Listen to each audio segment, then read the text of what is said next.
하나님의 말씀 사무엘상 31장 1절에서 13절입니다. 사무엘상 31장 1절에서 13절 한 목소리로 합독하시겠습니다. 블레셋 사람들이 이스라엘을 치매 이스라엘 사람들이 블레셋 사람들 앞에서 도망가여 길보아 산에서 엎드려져 죽으니라. 블레셋 사람들이 사울과 그의 아들들을 추격하여 사울의 아들 요나단과 아비나답과 말기수아를 죽이니라. 사울이 패전함에 활 쏘는 자가 따라잡으니 사울이 그 활 쏘는 자에게 중상을 입은지라. 그가 무기를 든 자에게 이르되 내 칼을 빼어 그것으로 나를 찌르라. 할례 받지 않는 자들이 와서 나를 찌르고 모욕할까 두려워하노라 하나 무기를 든 자가 심히 두려워하여 감히 행하지 아니하는지라. 이에 사울이 자기의 칼을 뽑아서 그 위에 엎드러지매 무기를 든 자가 사울이 죽음을 보고 자기도 자기 칼 위에 엎드러져 그와 함께 죽으니라. 사울과 그의 세 아들과 무기를 든 자와 그의 모든 사람이 다 그날에 함께 죽었더라. 골짜기 저쪽에 있는 이스라엘 사람과 요단 건너 쪽에 있는 자들이 이스라엘 사람들이 도망한 것과 사울과 그의 아들들이 죽었음을 보고 성읍들을 버리고 도망하며 블레셋 사람들이 이르러 거기에서 사니라. 그 이튿날 블레셋 사람들이 죽은 자를 벗기러 왔다가 사울과 그의 세 아들이 길보아 산에서 죽은 것을 보고 사울의 머리를 베고 그의 갑옷을 벗기고 자기들의 신당과 백성에게 알리기 위하여 그것을 블레셋 사람들의 땅 사방에 보내고 그의 갑옷은 아스다롯의 집에 두고 그의 시체는 벳산 성벽에 못 박음에 길르한 야베스 주민들이 블레셋 사람들이 사울에게 행한 일을 듣고 모든 장사들이 일어나 밤새도록 달려가서 사울의 시체와 그의 아들들의 시체를 벳산 성벽에서 내려가지고 야베스에 돌아가서 거기서 불사르고 그의 뼈를 가져다가 야베스 에셀나무 아래에 장사하고 7일 동안 금식하였더라. 아멘. 지난달 11월 2일 우리가 사는 성북구에 이러한 일이 있었습니다. 다스레 주택 2층에 사는 70대 어머니와 40대 세 딸이 숨진 채 발견된 사건입니다. 인테리어 업자, 인테리어 하시는 분들이 공사가 있어서 그 집 문을 열었는데 아무도 대답이 없고 또 안에서 뭔가 악취가 나서 신고해서 문을 따보았더니 일가족 4명이 죽어 있었다. 경찰이 조사했는데 외부 침입 흔적이 없어서 자살로 결론을 내렸습니다. 죽은 지 한 달 만에 시신이 발견된 겁니다. 주변에 이제 이렇게 여러 사람들에게 물어봤더니 사업을 실패하고 사기도 당하고 그래서 채무를 지고 그 채무 때문에 고민을 했다 하는 그런 이야기를 들었다고 합니다. 결국은 버티지 못하고 극단적인 선택을 했는데 인터넷에 기사가 올라왔습니다. 그 기사에 이런 사진이 한 장 있었는데 노란 봉투가 있었고 노란 봉투 위에 흰색 메모지가 있었습니다. 그리고 그 메모지에 이런 글귀가 있었습니다. 주인 아주머니께 똥똥똥 죄송합니다. 마지막 집세와 공과금입니다. 정말 죄송합니다. 이런 글귀가 있었습니다. 이 내모녀 사건을 여러 매스컴에서 또 신문사 등에서 취재했습니다. 이제 보통 이렇게 자살을 하시는 분들이 유서를 남기는데 이분들도 A4 2장 정도의 유서를 남겼다고 합니다. 그러면서 이 유서를 이제 한 토막, 한 문장의 글귀를 옮겨놨는데 이제 거의 이제 대다수의 이제 신문사들이 하늘나라로 간다 이런 문장을 썼는데 한 신문사에서 하나님 곁으로 간다 이 문장이 있었습니다. 제가 그 기사를 보면서 아마 하나님 곁으로 간다라는 말이 정답이지 않겠느냐. 이분들은 하나님을 믿는 사람이었겠구나. 하나님을 믿는 믿음의 사람이었고 우리가 사는 성북구에 어쩌면 멀리 떨어진 곳이 아닐 수도 있는 그런 곳에 있는 분이 극단적인 선택을 했다. 남의 일이 아니고 참 우리의 일이고 우리 삶 속에서도 이런 일이 일어날 수 있는 이런 일이구나. 안타까우면서 가슴이 아팠습니다. 지난 1일에는 12월 1일에는 우리 청와대에 근무했던 검찰 수사관이 자살했습니다. 가족에게 미안하다 그런 유서 이외에도 9장의 유서를 남겼습니다. 10월 14일에는 유명한 가수 설리가 집에서 목을 맨 채 발견되었고 11월 24일에는 또 가수 구하라 씨가 역시 잘 자라는 글과 함께 자살했다. 그런 보도를 보았습니다. 이러한 모습을 보면서 이러한 문장이 떠올랐습니다. 베르테르 정상이다. 베르테르 정상이다. 이 베르테르 정상이라는 말은 독일의 문호 게테가 이 베르테르의 슬픔, 이 젊은 베르테르의 슬픔이라는 그의 저서에서 주인공 베르테르가 자살을 하게 됩니다.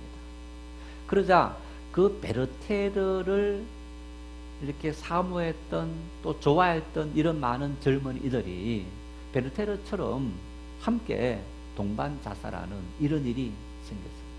그래서 베르테르 정상이다 이런 이야기들이 있습니다. 이미 우리 사회에 극단적인 선택을 하는 이러한 모습들은 베르테르 정상으로 많이 나타나 있습니다. 어떤 명예적인 모독을 당했다. 이러지도 저러지도 못하는 상황에 내몰렸다. 아니면 경제적으로 너무너무 힘든 일들을 맞이했다. 그랬을 때 이미 앞서서 그러한 극단적인 선택을 한 사람들의 모습을 보면서 나도 우리도 그렇게 하자. 이러한 모습이 되어서 어쩌면 우리 사회에 여러분 이렇게 과거에 비해서 잘 사는 경제적인 부를 누리는 우리 사회에 갈수록 자살은 더 기승을 부리는 이런 안타까운 모습을 우리가 볼 수 있습니다. 러시아의 문호 톨스토이가 인생론이라는 책에서 인생을 이렇게 비유했습니다. 길 가던 나그네가 사자를 만나서 도망을 가다가 마침 우물을 발견하고 내가 저 우물에 숨으면 사자를 피할 수 있겠다 싶어서 우물에 뛰어들려고 보니까 독사 한 마리가 그 속에 웅크리고 있는 거예요. 까리를 들면서 이렇게 있는 거예요. 그래서 뛰어들지 못하고 마침 옆에 보니까 나무 한 그루가 있는 겁니다. 그래서 그 나무에 올라가서 사자를 피했습니다. 문제는 나무에 올라갔는데 보니까 흰지와 검은지가 차례로 와서 그 나무 밑둥치를 깔아 먹더라는 거예요. 그래서 이 인생론에서 인생은 백척간두에 있는 그런 상황이다. 언제 우리 인생이 사자의 밥이 될지 알 수 없는, 사자의 먹이가 될 수밖에 없는 그런 백척간두 위태로운 이런 상황이다 하는 것이 오늘 우리들의 인생이더라. 여러분, 이런 인생을 역시 세계적인 문호, 영국의 셰익스피어가 그의 4대 비극 햄릿에서 이런 유명한 명대사를 남겼습니다.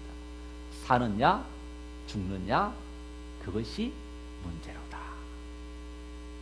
우리 인생은 매일 매 순간 사느냐 죽느냐 그것이 문제다 하는 그러한 상황에 내몰릴 때가 너무너무 많은 것이 우리 인생이더라. 여러분 힘들 때 살아야 되나? 죽음을 선택해야 되나? 고민 안 해보셨습니까? 나는 하나님을 믿는 사람이기 때문에 내 머릿속에는 자살이라는 단어는 단 한순간도 떠오르지 않았다. 그렇게 살아오셨습니까? 어쩌면 어떤 사람이 이러한 일로 인해서 스스로 극단적인 선택을 했다. 그랬을 때 나도 그 사람처럼 그렇게 극한 상황에 몰려 있을 때는 한 번쯤은 나도 라는 그런 생각을 하며 사는 것이 우리 인생이 아닌가 싶습니다. 믿음의 사람도 예외가 아닙니다.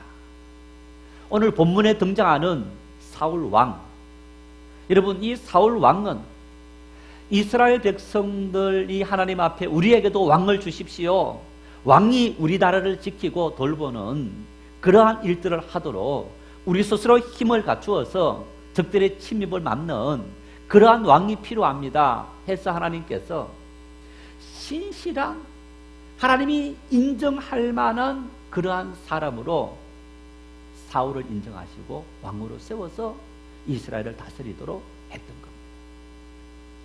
이런 사울 왕에게 길보아 산에서 블레셋과 전쟁이 벌어졌습니다. 늘 블레셋과의 전쟁이 항상 있었는데 지난주에 말씀을 드린 것처럼 지지난주죠. 블레셋이 이번에는 어쩌면 총동원령을 내린 겁니다. 이번에는 이스라엘과 끝장을 보자. 어쩌면 그런 마음을 가지고 5 나라 반격들이 함께 다 모여서 이스라엘과 전쟁을 벌이려고 길보아 산에서 전투가 벌어졌는데 이스라엘이 패배했습니다. 패배하면서 사울이 함께 전쟁에 참여했던 세 아들과 도망을 가다가 블레셋에 쫓기면서 도망을 가다가 세 아들이 그만 목숨을 잃었습니다. 뿐만 아니라 사울도 활 쏘는 자의 활에 의해서 중상을 입은 그런 상황이 되었습니다. 곧 적에게 잡힐 수밖에 없는 그러한 절체절명의 상황에 빠졌습니다. 어쩌면 사울 왕의 마음속에도 사느냐 죽느냐 그러한 고민이 되는 상황이었습니다. 이런 상황에 사울이 어떤 결론을 내렸느냐, 본문 4절 말씀 같이 읽겠습니다. 그가 무기를 든 자에게 이르되 내 칼을 빼어 그것으로 나를 찌르라. 할례 받지 않는 자들이 와서 나를 찌르고 모욕할까 두려워하노라 하나 무기를 든 자가 심히 두려워하여 감히 행하지 아니하는지라. 이에 사울이 자기의 칼을 뽑아서 그 위에 엎드려 지매.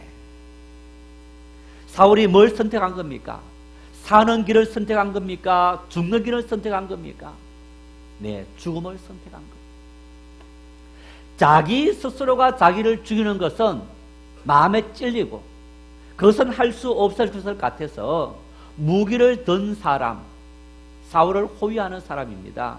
사울을 호위하는 호위병에게 너 칼을 뽑아서 나를 찔러라, 나를 죽이라 라고 했을 때 이 무기를 든 자가 두려워서 내가 어찌 왕을 죽입니까? 라는 그런 마음 때문에 왕을 죽이지 않습니다. 이미 중상을 입은 몸이기 때문에 어떻게 할 수 없는 그런 상황이었음에도 불구하고 이 사람이 죽이지 않고, 그리고 블레셋은 곧 지책에 다가오고 있는 그런 소리가 들립니다. 자기 칼을 뽑아서 사울이 그 위에 엎드려졌다. 결국에는 자살했다 하는 이 모습을 우리가 볼 수 있습니다. 여러분, 우리나라 3대 새빨간 거짓말 중에 한 가지가 뭡니까?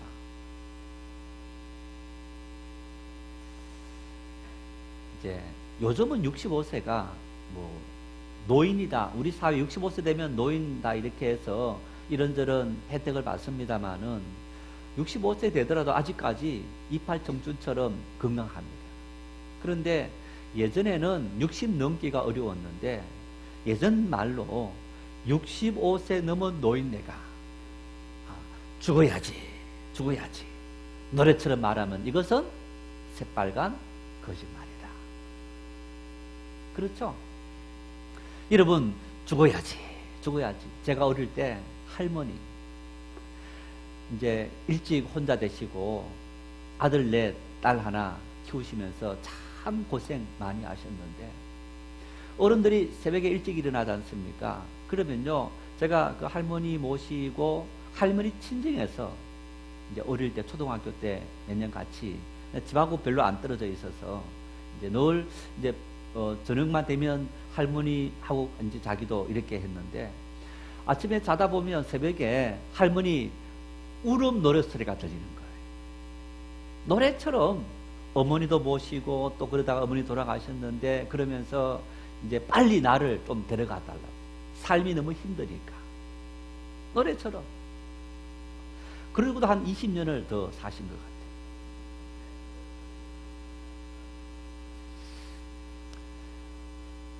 간혹 병원에 계신 어르신네들, 이제 여러분들, 부모님들 이렇게 하시는데 보면 하시는 말씀이 그런 말씀 하셔요. 야, 생명에 대한 애착이 참 많으시다. 아무것도 못하고 요양병원에, 요양원에 계시더라도 살아있는 그 자체를 중요하게 생각한다. 이게 사람의 본성인 거예요. 나이 들면 죽어야지 새빨간 거짓말인 거예요. 다 죽어가면서도 살려고 하는 애착이 우리 사람에게 누구보다 많은 거예요. 그런데 그러한 아끼는 생명을 끊어버리는, 그러면서 그 생명을 단절시키면서 남긴 유서에 내가 이렇게 귀한 생명을 단절시키는 이유가 있다. 이런 이유 때문에, 이러지도 저러지도 못하는 여러 가지 상황 때문에, 더 이상 헤어날 수 없는 절망 때문에 내가 이런 비극적인 선택을 할 수밖에 없다. 이것이 차라리 더 편한 길이기 때문이다. 나는 이유를 남기는데 사울도 그 이유를 남겼습니다. 사울이 남긴 이유가 뭡니까? 우리 4절 말씀 다시 한번 띄워주세요. 보니까 뭐라 말합니까? 할례 받지 않는 자들이 와서 나를 찌르고 모욕할까 두려워하노라. 여러분, 할례 받지 않는 자들이 누굽니까? 이방인들일 겁니다. 이스라엘 백성들은 우리는 하나님의 선택받은 선민이다. 그리고 이스라엘 백성들 외에 모든 이방인들은 선택받지 못한 자들이다. 그래서 선택받은 그 사실에 대한 자긍심이 정말 대단했습니다. 나는 하나님의 선택받은 하나님의 백성이야. 그러면서 할례 받지 못한 이방인들은 마치 인간 아닌 존재같이 취급하는, 그 정도까지 무시하는 이런 경향이 유대인들에게 있었던 겁니다. 지금은 덜하지만은 과거에는 그것이 훨씬 더 심했던 겁니다. 나는 하나님의 택함받은, 하나님의 선택받은 할례받은 백성인데 할례받은 내가 어떻게 할례받지 않는 저 이방인들에게 모욕을 당하고 죽임을 당할 수 있겠느냐? 이것은 내가 절대로 용납할 수 없는 일이야. 이러한 고백을 하면서 사울이 극단적인 자살을 선택했는데, 여러분, 이런 고백을 한 사울의 모습을 보았을 때 사울이 하나님을 잘 믿는 믿음의 사람입니까? 아닙니까? 네. 요 한 가지 고백을 보면 사울은 하나님을 잘 믿는 사람인 거예요. 자기 나름대로는 나는 하나님을 잘 믿는 믿음의 사람입니다라는 그런 생각을 사울은 갖고 있는 거예요. 그 생각을 갖고 있으니까 어떻게 내가 하나님의 택한 백성인 내가 하나님으로부터 위임받아서 왕이 된 내가 저 할례받지 못한 자들에게 모욕을 당하고 그리고 그들에게 내가 죽임을 당할 수 있느냐. 차라리 나 스스로 죽는 것이 훨씬 더 좋다라는 그런 판단을 내리는 거예요. 그런데 여러분 보세요. 정말 믿음의 사람이라면 이러한 절체절명의 그 순간 어떻게 해야 될까요?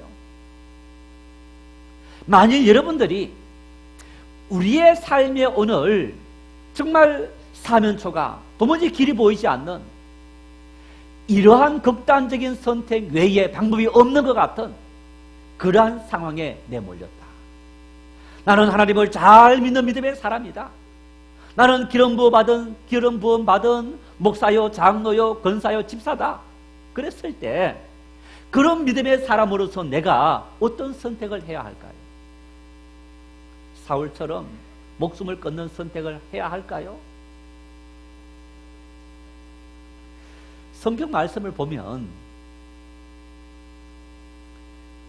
위경의 상황 속에서 믿음의 사람들이 했던 중요한 두 가지가 있더라고요. 하나는, 첫째는 기도했더라. 하나님 앞에 부르짖어 기도했더라. 성경에 기도의 대명사 그리고 삶의 위험 속에서 기도했던 많은 분들이 나타납니다마는 야곱이 20년 만에 금이 환영합니다. 성공해서 형이 자기를 죽이려는 그것 때문에 도망갔다가 20년 만에 돌아오면서 금이 환영하면서 이제 형이 잊었겠지라는 그런 기대를 가지고 돌아오고 있었습니다. 그런데 형은 잊지 않았습니다. 나를 대신해서 아버지 축복을 가로챈 저 동생을 결코 용서할 수 없다라는 그 마음을 20년 동안 갖고 있었어요. 형이 군사들 이끌고 온다는 그 소리를 듣고 야곱이 모든 재산을 먼저 약복강 건너로 떠나보냅니다.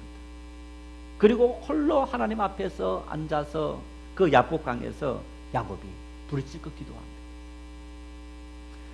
지난 2월 달에 성기순례 가서 약복강을 가봤습니다. 지금 요르단 땅에 있는데 가보신 우리 모든 일행들이 아마 너무너무 실망했을 거예요. 약복강, 야곱이 기도했던 곳 굉장히 멋있고 근사하고, 여러분 야곱이 약복강에서 기도했을 때 내가 하나님께 기도해야지 하면서 어떤 좋은 장소를 찾아가서 기도한 겁니까? 아닙니다. 형이 군사를 데리고 지금 다가오고 있다는 겁니다. 곧 형이 도착할 그러한 위험한 상황에 빠져 있는 거예요. 이런 상황 속에서 야곱이 내가 특별한 장소를 찾아야지 그런 게 없어요. 다 떠나보내고 야곱이 눈에 보이는 약복강 그 앞에 강가에 앉았습니다.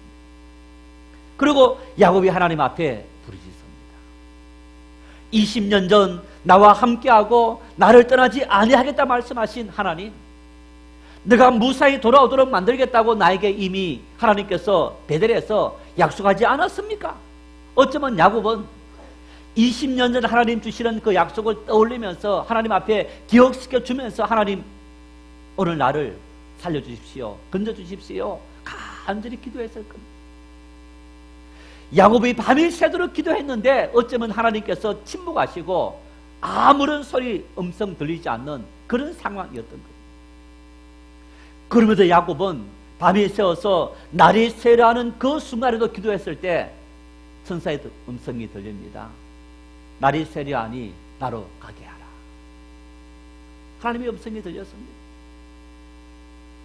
날이 새려하니 이제 나로 가게 해라. 당신이 나에게 축복하지 않으면 당신을 놓지 않겠습니다. 그 간절한 부르짖음을 통해서 하나님께서 야곱의 기도에 응답해 주시고 완악했던 형 에서의 마음을 변화시켜 주신 그런 놀라운 기적을 야곱은 경험했던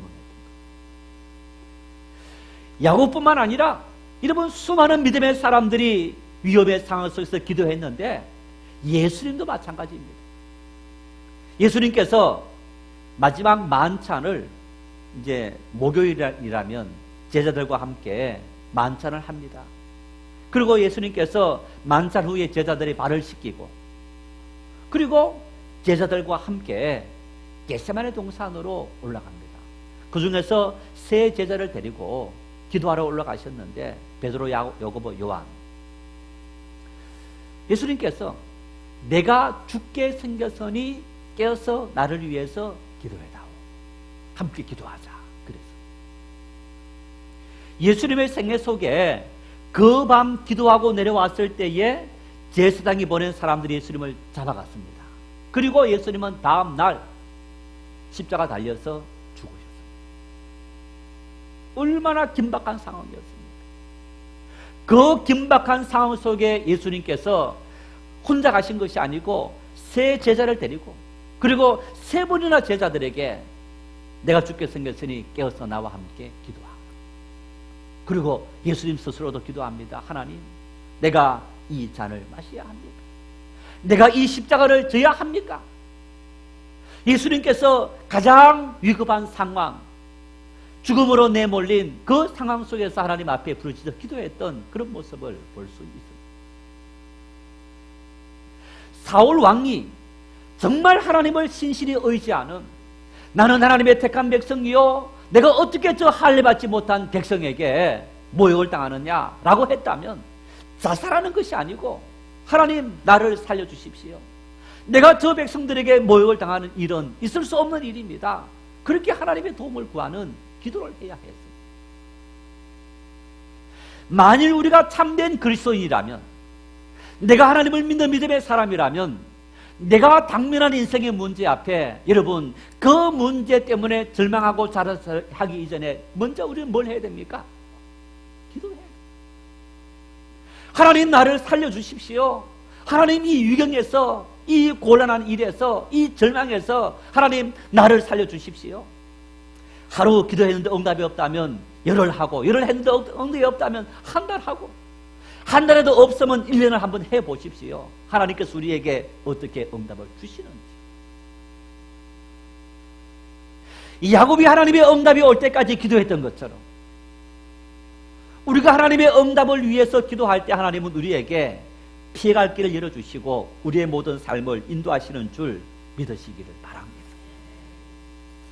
만일 사울이 정말 하나님을 진실히 믿는 믿음의 사람이었다면 첫 번째는 기도하고 두 번째는 뭘 했을까? 자신의 영혼을 하나님의 손에 맡기는 기도를 해야만 정상이었습니다. 초대교회 7명의 집사 중에서 한 명이었던 스데반 집사님이 하나님의 성령이 충만해서 은혜를 받았습니다. 나가서 복음을 전합니다.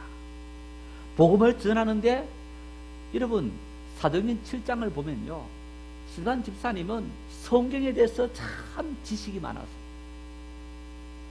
이스라엘 역사이기 때문이기도 했고 아브라함 때부터 믿음의 모든 것을 다 깨면서 우리가 이렇게 하나님을 믿고 믿음의 사람으로 왔다. 그리고 그 믿음을 따라서 의로운 사람 의인이 왔다. 바로 그분이 예수 그리스도이다. 그런데 너희들이 그 의인을 죽였다. 의인을 죽였다라고 예수님을 의인으로 말하자 유대인들이 돌로 스데반을 죽이라 하면서 죽이게 됩니다. 돌에 맞아 죽어가기 직전에 스데반 집사님이 뭘 했느냐 이렇게 기도했습니다.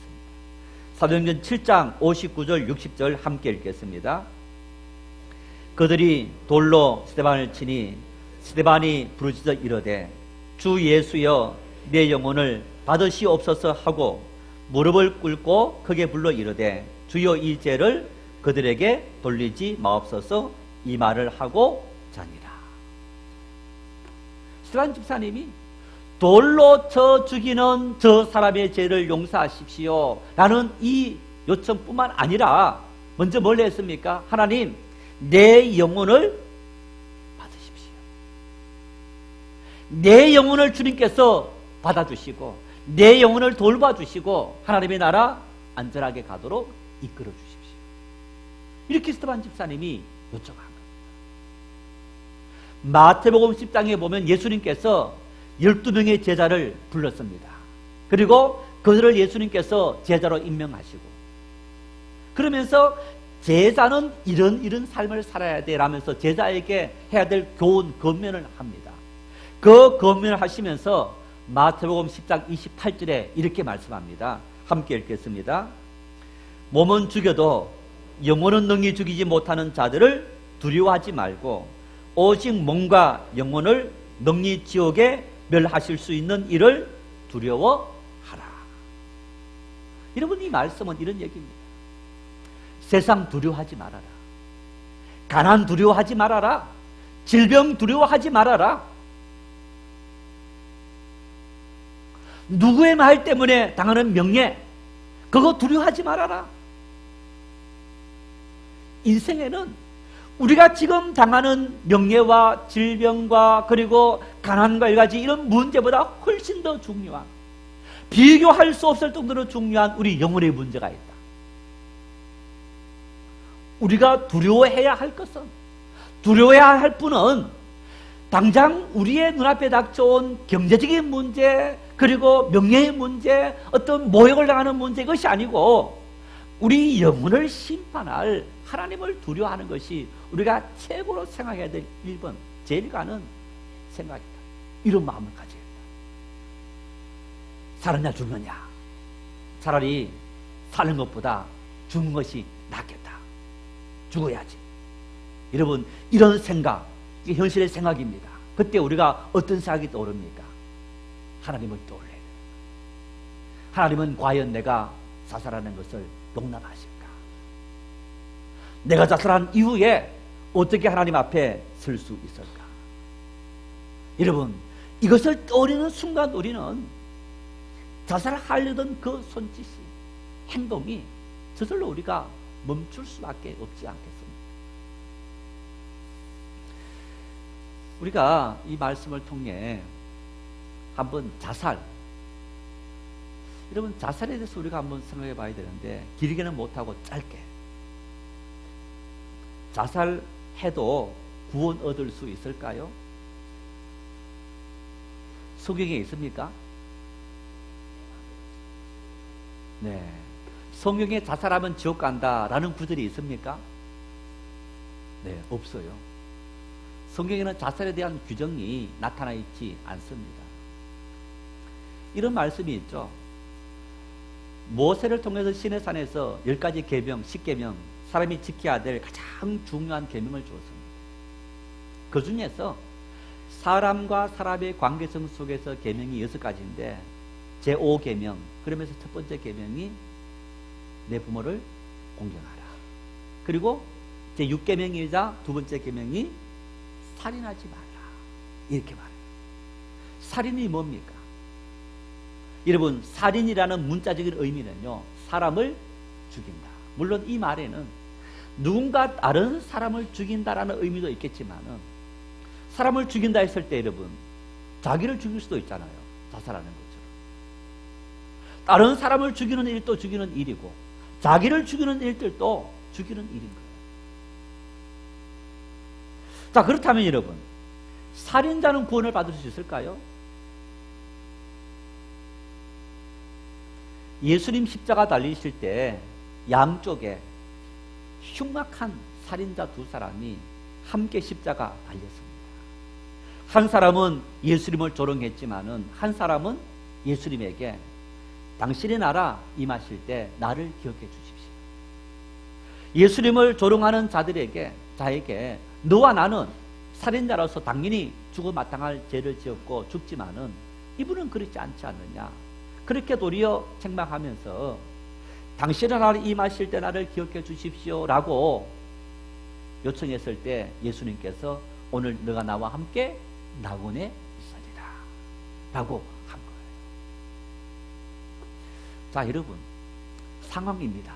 한번 생각해 보십시다.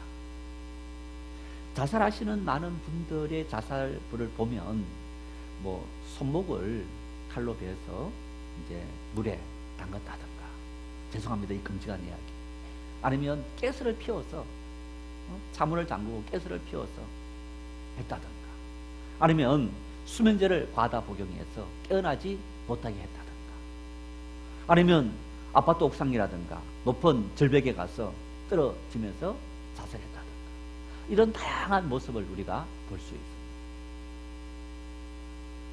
뛰어내렸습니다. 뛰어내리면서 떨어지는 그 순간까지 단 몇 초라도 후회한 사람이 있을까요, 없을까요? 돌이킬 수는 없지만 에라이 하면서 뛰어내렸는데 왜 뛰어내렸을까? 부딪혀서 금방 죽을 수도 있지만은 단 몇 초라도 살아있을 수가 있는데 그 순간 후회할 사람이 있을까요, 없을까요? 어쩌면 있을 수 있습니다. 사람의 생각이라는 것은요, 단 1초, 아니 1초 아닌 단 몇 초라도 후회할 수 있는 거예요. 믿는 사람인데 극단적인 방법을 선택해서요, 선택하고 그 짧은 순간, 뛰어내린 순간, 그리고 수면제 먹고 잠들어간 그 순간 후회스럽다, 그러나 돌이킬 수 없다 라고 할 사람 있을까요, 없을까요? 그러면 이 사람은 구원받을까요, 못 받을까요? 참, 우리가 어떤 말에 자살한다, 이 사람은 구원받을 수 있을까 없을까, 참 규정 내리기가 정말 어려워요. 그래서 사람의 구원은 누구에게 달려있는 겁니까? 하나님의 손에 달려있다. 하나님의 손에 달려있다. 그러나 그러면 이 자살이라는 것은 뭘 의미하느냐? 어떤 신학자 한 분이 자살에 대해서 이렇게 규명했습니다. 자살은 인간이 자신에게 시도할 수 있는 최대의 기만이다. 최대 제약이라는 것.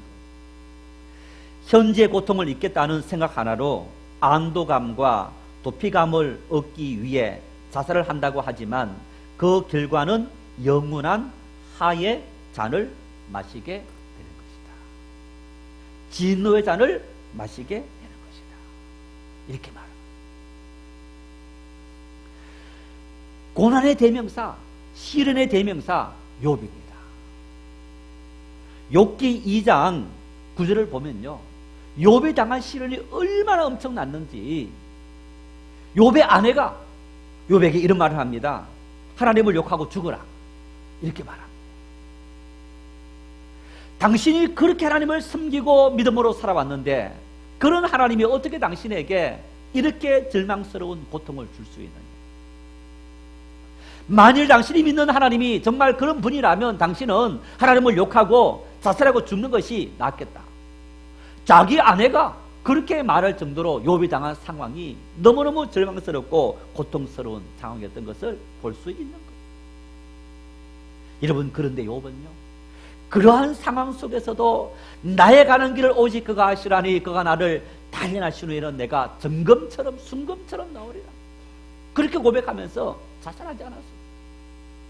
끝까지 참고 견디면서 하나님을 의지하고 걸어갔던 그 욥, 하나님은 그를 회복시키시고 그에게 놀라운 축복을 주었던 것을 볼 수 있습니다. 만일 우리의 삶에 욥과 같은, 아니 감당할 수 없는 사느냐 죽느냐 그런 시련이 임한다면 여러분, 욥기 이 말씀 꼭 여러분 읽으시고 이 욥을 떠올릴 수 있기를 바랍니다. 내가 지금 당하는 시련은 욥의 시련에 비하면 아무것도 아니야. 욥의 아내조차도, 만일 여러분 누군가가 자살하고 한다 했을 때 여러분 아는 가족이 자살 잘해 하실 분 누가 있습니까? 아무도 없을 거예요. 그런데 욥의 아내는 아내가 자살하라 할 정도로 욥의 상황이 너무너무 고통스러웠다는 얘기입니다. 그런 상황 속에서 욥은 하나님을 바라보고 하나님을 의지했을 때 하나님께서 그의 모든 삶을 이끌어 주셨더라. 셰익스피어가 살았냐 죽느냐 이것이 문제로다 그랬지 않습니까? 이 유명한 명대사를 남겼는데 그 이후에 이런 내용이 있습니다. 잘 들어보세요. 사느냐 죽느냐 이것이 문제로다. 어느 쪽이 더 고상한가? 가혹한 운명의 돌팔매와 화살을 참고 맞는 것과 밀려드는 역경에 대항하여 맞서 싸워 끝내는 것 중에 죽는다는 것, 곧 잠드는 것, 그뿐이다. 잠이 들면 마음의 고통과 몸을 괴롭히는 수천 가지의 걱정거리도 그친다고 하지. 그럼 이것이야말로 열렬히 바랄 만한 결말이 아닌가? 이어서 또 이렇게 말합니다. 죽는다는 것, 잠자는 것. 잠이 들면 꿈을 꾸지. 아, 그게 걸리는구나. 현세의 본뇌를 떨쳐버리고 죽음이라는 잠에 빠졌을 때 어떠한 꿈을 꿀 것인가를 생각하면 여기서 자살은 멈추게 돼. 망설이게 돼. 이게 바로 지긋지긋한 인생을 그처럼 오래 끌고 가는 이유야. 시간의 채찍과 모욕을, 폭군의 행포와 건방진 자의 오만, 버림받은 사랑의 고통, 질질 꺼는 재판, 관리의 무례함, 훌륭한 사람이 소인배들에게 당하는 수모를 참는 신세를 뭐 때문에 감수한단 말인가? 그 이유는 다만 죽음 다음에 겪을 어떤 것에 대한 두려움 때문에 결심을 못하는 것이 아닌가? 어떤 여행자도 돌아오지 못한 미지의 나라, 우리가 알지 못하는 저 세상으로 나아가기보다는 차라리 현세에 익숙한 재앙을 참는 편이 낫다는 생각 때문이다. 사느냐 죽느냐 이것이 문제로다.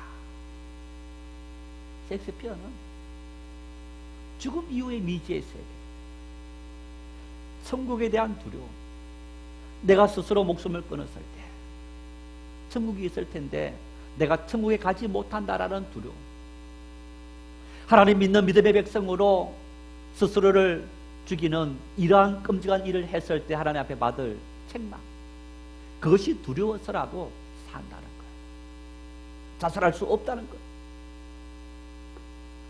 오늘 우리의 삶에 사느냐 죽느냐, 여러분 바람처럼 우리에게 다가왔다가 스쳐 지나가는 수많은 이러한 일들이 우리의 삶에 몰려올 겁니다. 그럴 때마다 흔들리지 않는 깊은 뿌리, 영혼이 있다는 사실, 하나님이 있다는 사실을 생각할 수 있기를 바랍니다. 그 하나님께서 우리가 행한 모든 일에 대해서 심판하십니다. 육체의 삶은 7, 80년 잠깐이지만 영의 삶은 영원하다. 그 영혼을 고통 속에 살 거냐, 7, 80년을 고통 속에 살 거냐, 어느 것이 현명한 일인지. 그래서 영혼이 있음을 믿기 때문에 오늘의 고통 시련을 멸관받기 위해서 운동선수가 열심히 땀 흘려 일하는, 운동하는 것처럼 내 삶의 고난은 바로 멸관받기 위한 과정이다. 그 사실을 기억하고 어떤 시련 역경 속에서도 하나님을 의지하고 승리할 수 있는 그런 믿음의 사람들이 다 될 수 있기를 바랍니다.